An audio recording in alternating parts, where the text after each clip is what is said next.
Hello, this is Willie the Monkey King. I am trying something new in my mother's basement.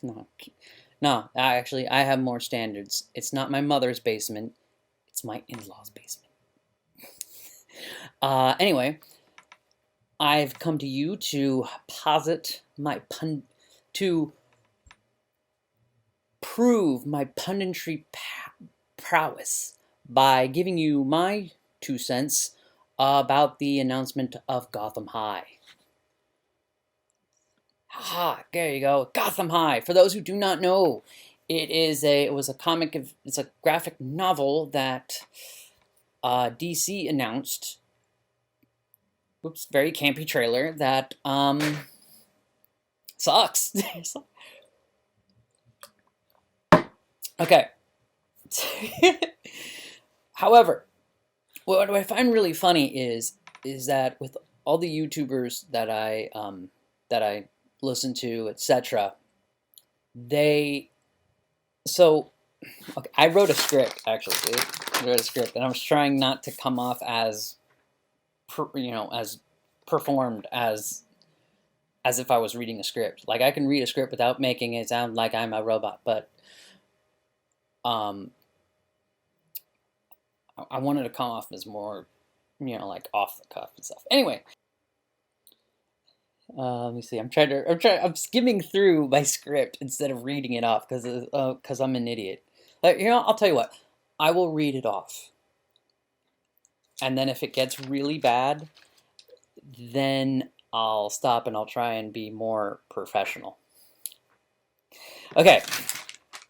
Gotham High is stupid. But why is it stupid? While the right question to ask is why shoehorn characters from the Batman mythos, what I believe the real problem is it's not the author who can't pull themselves away from Batman, it's DC. When you look at the premise of the story, the characters, etc., you get a feeling that Bruce Wayne, Selina Kyle, and Jack Napier were tacked on, and it's easy to blame the writer for it. But I don't think that's the case. The problem is solely with DC. When you think of DC, what comes to mind? Batman, Superman, Wonder Woman. There you go. You think of superheroes. And that's their brand. For those who do not know what a brand is, which is totally cool, it's a marketing term. Now, getting into the skinny of it, because I didn't go into the skinny of it in here. So basically, and this is kind of off my own memory, so there's certain details I'm fuzzy about. But I think it's sometime around I want to say maybe the 80s or 70s. Some scholar found out that the way loyalty to a certain brand, like for example, Apple, Coke, etc., their mind works the same way as a cultist. Basically, you had, and that was the start of things of branding. Well, I mean, of like branding as we know it today. There's a really good. I'm going off on it. All right, I'm gonna go off. I'm a little bit more on a tangent, and then I'll go and continue with my script. But there's this really cool book that came out in 2008 called Obsessive Branding Disorder. Freaking, it is creepy and interesting in how marketers and business leaders get obsessed with branding. And in YouTube, when you look at and I mean this works in YouTube as well too. You look at videos from experts like Tim Schmoyer and Roberto Blake, and they'll go a lot into branding. And basically, branding is your reputation. It's what you're known for. It's what you do.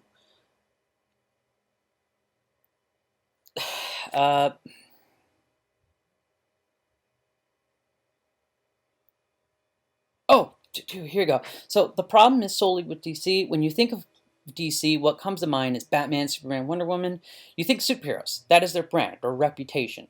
So then, how do you market superheroes to a crowd who isn't interested in superheroes? To DC, Gotham High is the answer, and it's a wrong answer. The fault is that it alienates current fans of Batman while also turning off, turning off the new readers they get from Batman as a superhero. The problem isn't with Gotham High, rather it's DC as a brand. Like I said. Anyway, DC needs to DC needs to show people that they are a publisher of comics, not just superheroes. DC and Marvel, after World War II, shifted their storytelling to other genres when sales for superhero comics were waning. They made Western stories to capitalize off the popularity of Westerns, like Jonah Hex and Two Gun Kid, and when they found women were getting into comics, they made romance books like Millie the Model. DC's problem isn't that they are hiring YA novelists to write their books. DC's problem isn't that they're hiring YA novelists to write for superheroes. It's that they're too afraid to.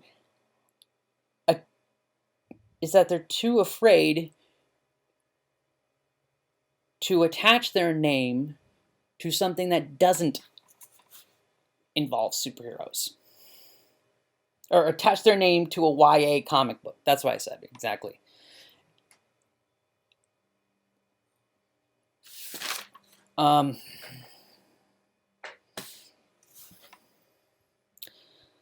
The reason I wanted to do this as a live stream, just as an aside, the reason I wanted to do this as a live stream is because I wanted to get this, because because I decided to do this, because I wasn't like, oh, I need to hit this while the story's hot news thing to give a hot take.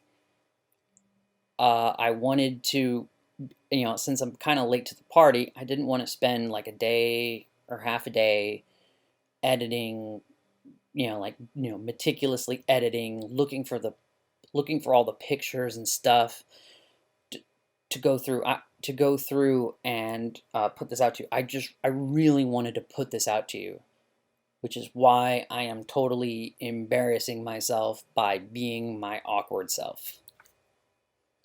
Hooray for authenticity! Anyway. So yeah, that's the problem, is that DC can't pull themselves away from attaching their name to something that doesn't involve superheroes. And the thing is that they knew there was a problem beforehand, because when you look at the book, Reinventing Comic Books by Scott McCloud, I suggest personally, as another aside, anybody who is in Fandom Menace or Comicsgate must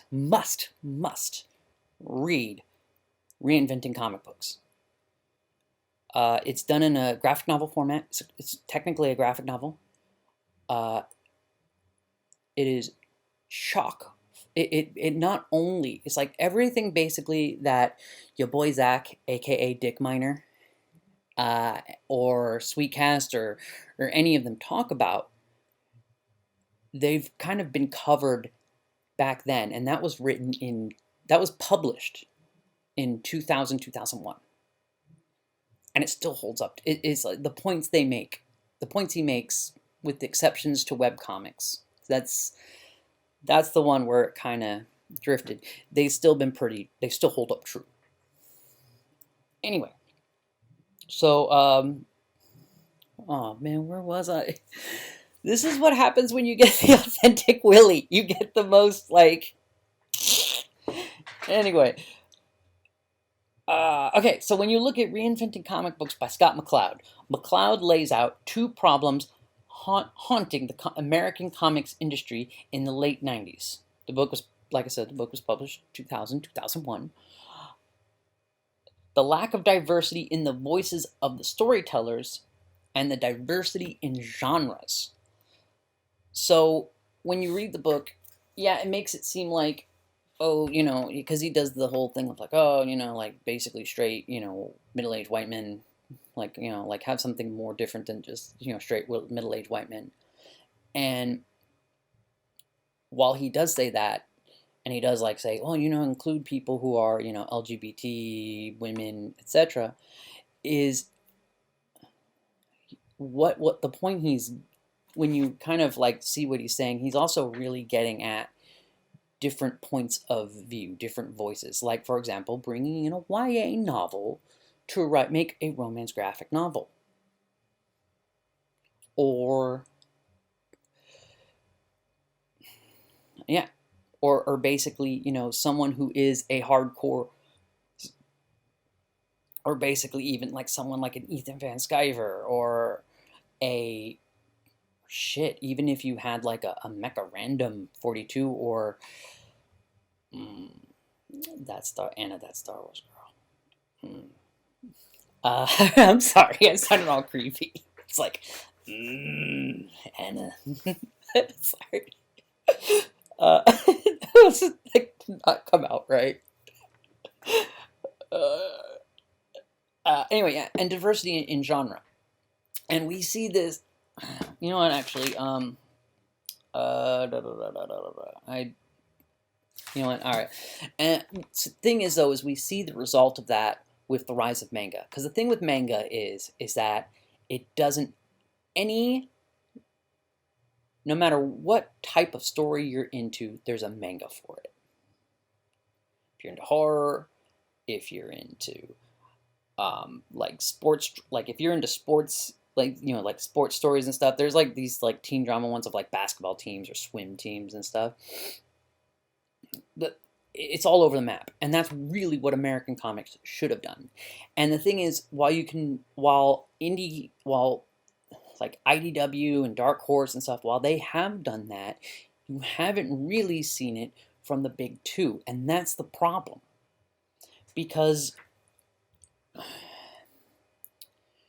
the problem is that your normies, they're gonna go in to get the comic adaptation thing of MLP, or they're gonna come, which, well, let's, all right, hold on, they're gonna come in to get the Spider-Man, the Wonder Woman, the Captain America. But the job of the store is to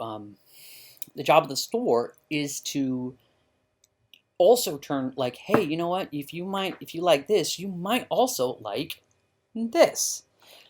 So that's why the big two need to kind of step up and do that as well. And what's the mixed blessing in with this is because of, so comic book. So here's the thing about the history that people don't really kind of tell you, is that after the crash, comic books were still kind of, waning. They were still kind of like hanging on a thread. And it wasn't until the rise of superhero movies, especially X-Men, to where you got comic book sales slowly starting to rise. And especially you got it in 2008 with the MCU. I don't know why, but they did. So it was basically throughout the early 2000s, throughout like 2001, maybe 2000, maybe 2001 to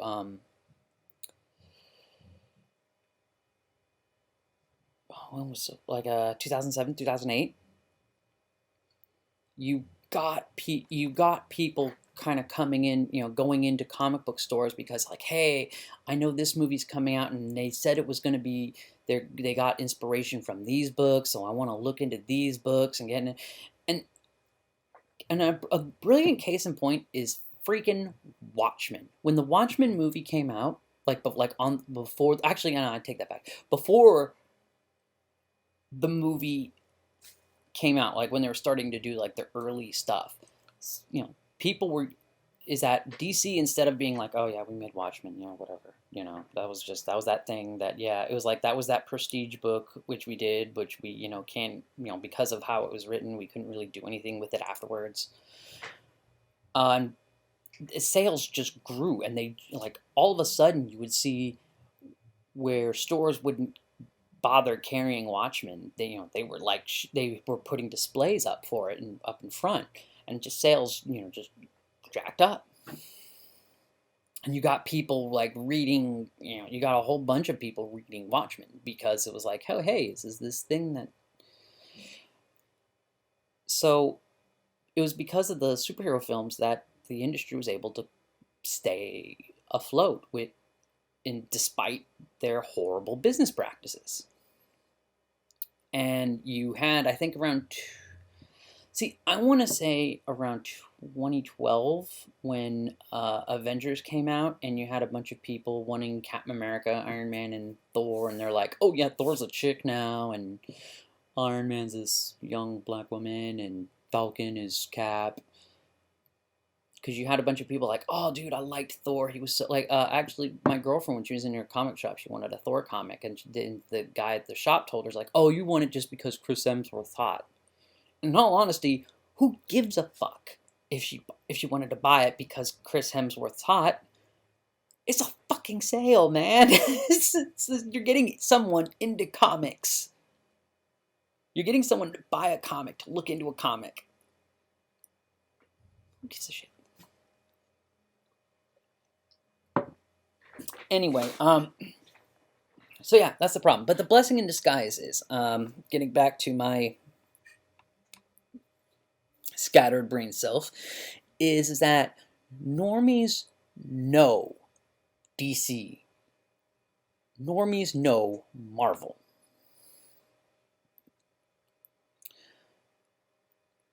So they have that brand awareness now where they can be like, hey, we're going to put out this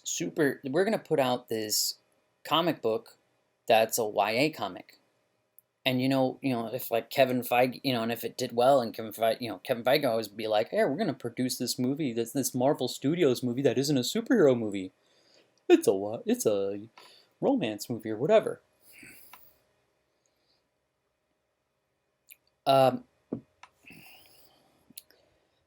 So they have the clout in the industry, in they're mainstream enough to where if they did take that risk to do it,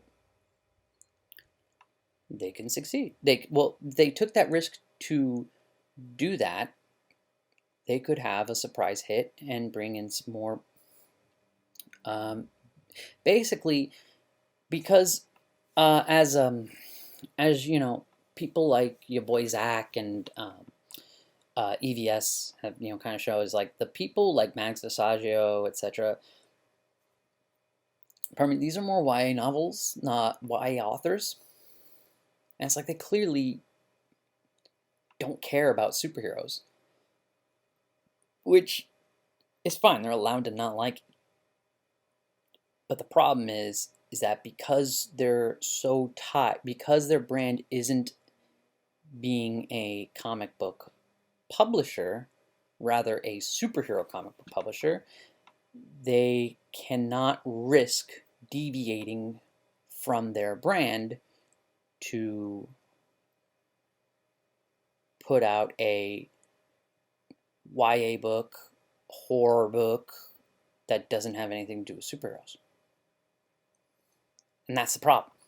And the thing is that I really hope, because of the virus which we shall not speak of, I really hope they kind of take that turn and be like, okay, stop the brakes, let's do this, and basically try to save themselves before they go completely off the deep end.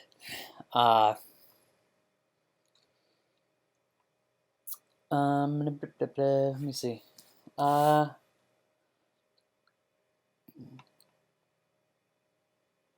yeah, okay. So here's really, next video I'm gonna unless you really unless you really like this, guys, next video, I'll just stick to the script completely. Because I keep on repeating myself. Okay, so people who know Marvel, people know who Marvel and DC are without ever picking up a comic, and the cost of running Marvel and DC is much lower compared to the other departments in their respective parent companies. So there's a measure of risk they can take.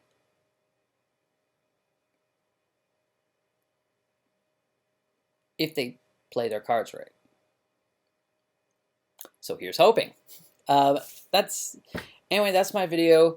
Thank you very much for your time.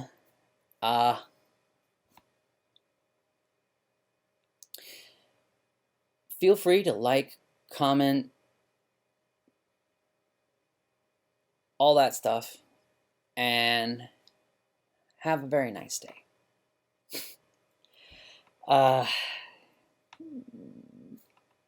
Yeah, no, have it, no. See, as an aside, I get worried. It's like, oh, I'm smiling because I'm relaxing, and I'm like, you know what? Hey, I genuinely want you to have a good day. But then I'm like, oh man, watch, they're gonna think that, you know, you're being complete phony, etc., so on and so forth. So it's like, oh man, no, I need to do a take 2. But no, I really truly wish you to have a good day. Bye.